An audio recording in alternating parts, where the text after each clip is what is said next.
با عرض سلام و کمال میل شوکت محمد در خدمت شما هستم و برنامه خبری تحلیلی پیام نیوز را تقدیمتان میکنم. حالا دقت دهید به نامگوی موضوعهای امروزه. بیزنس امیده 10%، $420,000 رشوه از ساختمان یک مکتب. بر رادیوی پیام میسر شد بازنامه دو عالم و استادان فاکولته زبان آسیا و اروپا را که در پی بازداشت‌های اخیر دستگیر و به افراطگرایی، دعوت به اکستریمیسم، عضویت در اخوان المسلمین و غیر متهم شده اند معلوم کند. از کمیسیون مرکزی انتخابات و رایپرسی برای نظارت انتخابات 36 نفر شهادتنامه مشاهده بین المللی گرفتند. ریاست انداز ولایت ختلان سبب اجرا نشدن نقشه درآمدی بودجه را به سطح پست معرفت اندازه‌سپاری و درست به راه مانده نتوانستن کارگزاری ربط داد. به عنوان رادیوی پیام مکتوب از یک صاحبکار ساختمانچی رسید که میگوید رهبری مؤسسه دولتی مرکزی تطبیق لایحه ساختمان و مجهزگردانی مکتب‌ها واحد و امید سفرونا یا خود واحدزاده امید سفری از ساختمانچیان برای ساختمان مکتب بیش از 20% پاره میگیرد که اگر قیمت ساختمان مکتب $2 میلیون باشد، رشوه برای به دست آوردن این ساختمان و گرفتن چند امضا و اجازتنامه ها تا $420,000 را تشکیل می دهد. یعنی از 1/4 حصه مبلغ تا سر کردن ساختمان با دادن رشوه حل و فصل می شود. به گفته منبع ما، واحدزاده امید سفری در وظیفه اشغال کردهش ناصادق بوده، از همه صاحبکاران تمجوی نموده، پاره‌های کلان از مبلغ عمومی تندر از 10 تا 15% طلب نموده، همه را به داد آورده است. امید سفری را همچون امید 10% هم نام می گرفتند. نفری که در این باره به ما معلومات داد با نگرانی میگوید مبلغ برای ساختمان مکتب‌ها را عربستان سعودی و چند انستیتوت‌های اقتصادی سرمایه گذاری کرده اند. اگر سرمایه گذاران عربستان سعودی از این عملهای بدی واحدزاده امید سفری آگاه گردند، آینده آبروی جمهوری ما به زمین یکسان میگردد. بعد نشر این مکتوب یک صاحبکار پودرچی دیگر با ما تماس گرفت و گفت تمام اسناد ذکر شده در مکتوب واقعیت دارد و چند اطلاع دیگر درباره این خانم به ما فرستاد. نفر دوم نیز به ما گفت کدام نفر قدرتمند حکومت پشتیبان این خانم است. تماشاگران گرامی، اکنون دقت دهید. در مکتوبی که صبح امروز نشر کردیم گفته میشد امید واحدوه از پودرچی ها برای غالب آمدن در تندرهای ساختمان مکتب ها رشوه های هنگفت میگیرد.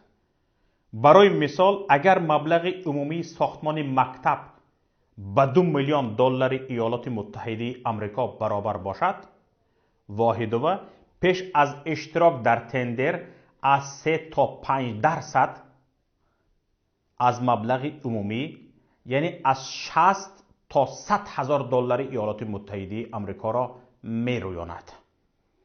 10% بعد آغاز کارهای ساختمانی از اجرایشی کارهای ساختمانی $200,000 ایالات متحده آمریکا رشوه می ستاند. و این همه رشوه های نیست که او و یاردمچی هایش از پودرچی می گیرند. معلومات بیشتر را درباره اصول رشوه ستانی امید خانم و یاردمچی ها در فسادکاری هایش می توانید از پایگاه پیام نت پیدا کنید و مطالعه نمایید. تماشاگران گرامی، حالا دقت دهید به معلومات به ما فرستاده صاحبکار پودرچی دیگر. پودرچی دوم گفت امید واحدوه بدون هیچ استحاله میگوید که پشتیبانانش رهبری دستگاهی رئیس جمهور و دخترش یعنی دختری امام علی رحمان آزاده رحمان و رئیس کمیته دولتی امنیتی ملی سیمومین یتیموف هستند. عکس آزاده رحمان همراه پدرش در روی میز کاری امیده گذاشته شده اند و میگوید که آزاده اپه‌اش است. در همه کار او را پشتیبانی میکند. منبع ما میگوید در تویی که امیده سفری برگزار کرد خود سیمومین یتیموف حضور داشت و در یک حجره علاهده طربخانه با چند بلند مقامان دیگر می نشست. با دستور سیمومین یتیموف شبنم ثریا به توی آورده شد و چند سرود هم در آنجا سرایید. این منبع گفت امیده واحدووا رهبر مؤسسه دولتی مرکزی تطبیق لایحه ساختمان و مجهزگردانی مکتب‌ها دختر واحد سفر یک کمونیست سابقه دار و صاحب وزن می باشد. به گفته او واحد سفر یعنی پدر امید واحدووا استاد رئیس جمهور امام علی رحمان بوده است. دخترش امیده با امر مستقیم رئیس جمهور امام علی رحمان به این وظیفه تعیین کرده شده است. حالا از دست امام علی رحمان امیده واحدووا مدال هم گرفته است. امیده واحدووا هنگام پول پاره را یعنی رشوه را جمع نمودن میگفته است که قسم این پاره ها را به شخصان پرمعتبر جمهوری میدهد تا آنها او را سرپرستی یعنی کریشوت کنند. طبق گفته ها امیده واحدووا رهبر دیرکسیون ساختمان انشاءات های حکومت دستگاه اجرایی پرزیدنت جمهوری تاجیکستان شده است. با او برای به این سمت رسیدنش کریش اش وعده کرده است.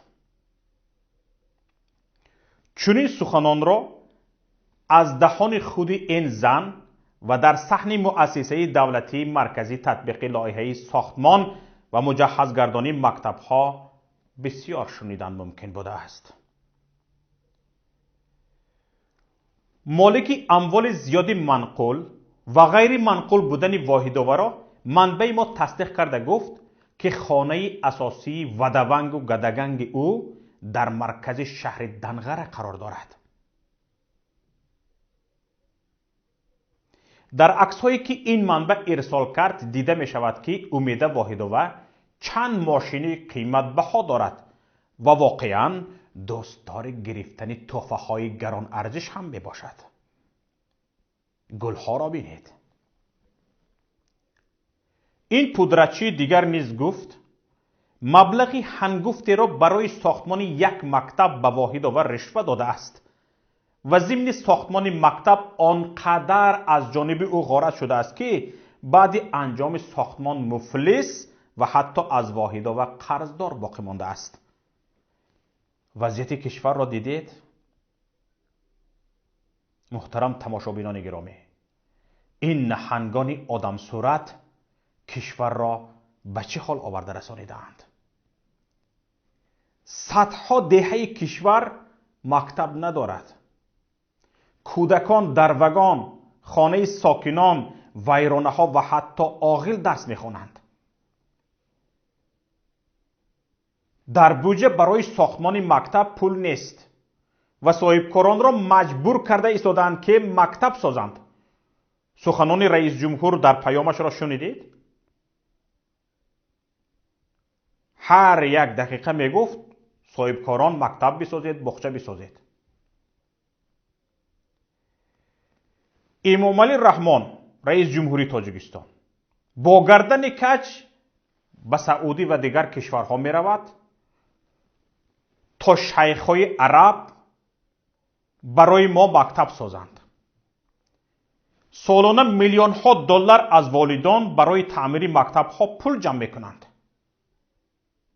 و در همین حال رهبر یک مؤسسه خردی دولتی از ساختمان یک مکتب تا زیاده از 400,000 دلار رشوه می ستاند. این هم دختر یکی از استادان رئیس جمهور امام علی رحمان. اکنون تصور کنید که دختران خود رئیس جمهور، داماد جن و خسر بچه هایش چقدر پول مردم را میدزدند و غارت میکنند. رادیوی پیام به جمع‌آوری معلومات درباره این زن رشوه‌خور ادامه میدهد و از تماشابینان گرامی نیز خواهش میکنیم هر معلومات درباره او دارند با فکت و دلیل به ما ارسال کنند. اکنون مختصر از خبر و رویدادهای دیگر همکارمان صفیه واحدова به شما گزارش میدهد. دو نامزدی علم و استادان فاکولته زبانهای آسیا و اروپا، سابق فاکولته معروف شرقشناسی نیز در پی بازداشت‌های اخیر دستگیر و به افراطگرایی، دعوت به اکستریمیسم، عضویت در اخوان المسلمین و غیره متهم شدند. هرچند از بازداشت آنها بیش از 1 ماه می‌گذرد، تازه به رادیوی پیام میسر شد که نامناسب و معلومات درباره این دو استاد دانشگاه را دسترس کند. یعقوبوف تاج‌الدین نظامی‌الدینویچ، ساکنی ناحیه رودکی، ختم کرده فاکولته زبانهای آسیا و اروپا، عائله‌دار، صاحب 5 فرزند است. طبق گفته دوستان و همکارانش، یعقوبوف از جمله استادان ورزیده فاکولته، مخصوصاً کاتدرای فیلولوژی عرب به شمار رفته، محبوبیت زیادی بین شاگردان و استادان فاکولته داشته است. آنها میگویند در طول 20 سال فعالیتش تا حال کسی به اندازه او نتوانسته است محبوبیت را در میان شاگردان و استادان کاتدرا از خود نماید. یعقوبوف رساله نامزدی خود را حدود 10 سال پیش حمایه نموده، چند قبل کار دکتریش را به طور کامل به انجام رسانیده بوده است. مؤلف مقاله های علمی نشر شده و موادهای تعلیمی زیاد است. 2 سال اخیر سرپرستی کاتدرا را به عهده داشته است.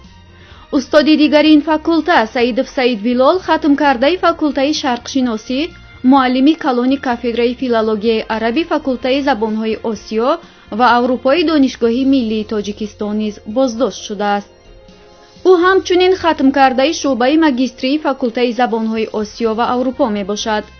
عین زمان در کورس اول دکترانتی HD تحت راهبری پروفسور نظرزاده در پی نوشتن کار دکتری بوده، همزمان به حیث معلم کاتدرای فیلولوژی عرب نیز فعالیت داشته است. سعید بلال از سال 2015 تا آغاز سال تحصیلی 2019 رئیسی کوراتوران فاکولته را به عهده داشت. گفتنی است تنها یعقوبوف تاج‌الدین و سعید بلال نیستند که مورد اتهام مقامات قدرتی کشور قرار گرفتند. چند استاد دیگر و شاگردان زیادی این فاکولته نیز هر روزه به مقامات احضار و بازپرسی می شوند و امکانی بازداشتشان زیاد است. ما خواستیم از سایت دانشگاه ملی تاجیکستان درباره این دو استاد معلومات پیدا کنیم، اما صحیفه فاکولته زبانهای آسیا و اروپا دسترس نیست. هرچند صحیفه دیگر فاکولته ها باز می شود، محض صحیفه این فاکولته مسدود شده است. کمیته مرکزی انتخاباتی تاجیکستان به 36 نفر شهادتنامه مشاهده بین المللی سپرده است. اکریدیتاسیای دیگر مشاهدان بین المللی ادامه دارد. کمیسیای مرکزی انتخابات و رایپرسی جمهوری تاجیکستان جهت تأمین شفافیت و مشاهده آشکارای برگزاری انتخابات وکیلان مجلس نمایندگان مجلس عالی جمهوری تاجیکستان تا امروز 36 نفر مشاهدان بین المللی را به قید گرفته، به آنها شهادتنامه مشاهده بین المللی سپرده است. در این باره از کمیته مرکزی انتخابات و رایپرسی به رسانه‌های محلی اطلاع دادند. به معلومات منبع، این مشاهدان بین المللی از اسامبله بین پارلمانی اتحاد دولت‌های مستقل، کمیته اجرایی اتحاد دولت‌های مستقل، جمهوری بلاروس و کورپوس دیپلماتی مقیم تاجیکستان میباشند. در نظر است که جریان برگزاری این معرکه سیاسی را مشاهدان بین المللی از جمله اتحاد دولت‌های مستقل، اسامبله بین پارلمانی اتحاد دولت‌های مستقل، سازمان همکاری شانگهای و کورپوس دیپلماتی مقیم تاجیکستان مشاهده کنند. انتخابات پارلمانی در تاجیکستان اول ماه مارس برگزار می شود. گفتنی است در انتخابات پارلمانی پیشین تاجیکستان هم ناظران بین المللی شرکت می کردند. اما بعد صاحب استقلالی تاجیکستان سازمان امنیت و همکاری اروپا، اتحادیه اروپا و دیگر ناظران بین المللی انتخابات‌های تاجیکستان را ناشفاف و غیر دموکراتیک عنوان کردند. عبدالرازق صالح زاده، معاون سرداری ریاست اندازی ولایت ختلان، سبب اجرا نشدن نقشه قسمی درآمدی بودجت را به نادرست نقشبندی شدن نمودهای انداز ربط داد. در این باره ضمن نشست خبریش صالح زاده ابراز نظر کرده گفت: در همه حالت نادرست به نقشه‌گیری قسمی درآمدی بودجت از روی نمودی اندازها به مشکلی آورده می‌رساند. در ولایت 2 نمودی انداز تأمین نشد و از این حساب 61 میلیون سومانی به بودجت وارد نگردید. این انداز از ارزش علاوه شده 52 میلیون و 400 هزار سومانی و از حساب اندازی اجتماعی 9 میلیون سومانی را تشکیل می‌دهد. از دیگر نمودی اندازها ما از نقشه 65 میلیون سومانی بیشتر جمع‌آوری کردیم. این رقم‌ها را شما خود تحلیل کنید. صالح زاده افزود عامل‌های دیگری اجرا نشدن قسمی درآمدی بودجت سطح پست معرفتی اندازسپاری و درست به راه ماندن نتوانستن کارگزاری در سمت جمع‌آوری انداز میباشد. به گفته صالح زاده 152 نفر کارمندان مقامات انداز با نظر داشتی نتیجه های سال 2019 از وظیفه آزاد گردیدند. تنها در ماه ینوری سال جاری 39 کارمند ناظرات انداز از مقامات رانده شدند. تماشابینان ارجمند، به نهایت برنامه امروز رسیدیم. به شبکه ما آبونه شدن و نوشتن نظر خود را فراموش نکنید. پخش تگمه لایک و زنگوله الهام کاری ما و امکاناتی از هر رویداد و حادثه باخبر شدن شما را فراهم می کند. رقم تماس با ما توسط واتساپ، وایبر، ایمو و تلگرام 49 15 16 46 15 947. با امید دیدار در روز دیگر. السلام علیکم و رحمت الله. رادیوی پیام، صدای جدید در فضای اطلاعات. نصب ضمیمه نوی رادیو پیام در اپل و اندروید برای تلفن‌های همراه و لاب‌های الکترونی پلانشت به شما امکان می‌دهد که 24 ساعت تازه‌ترین و دقیق‌ترین خبرها، تحلیل‌های سیاسی، اقتصادی، اجتماعی، برنامه‌های دینی و فرهنگی، قصه‌های جالب و شنیدنی، گفتگوهای مستقیم با سیاستمداران، کارشناسان و ضیائیان را بشنوید. با ما باشید. رادیوی پیام، همسفر به سوی زندگی بهتر.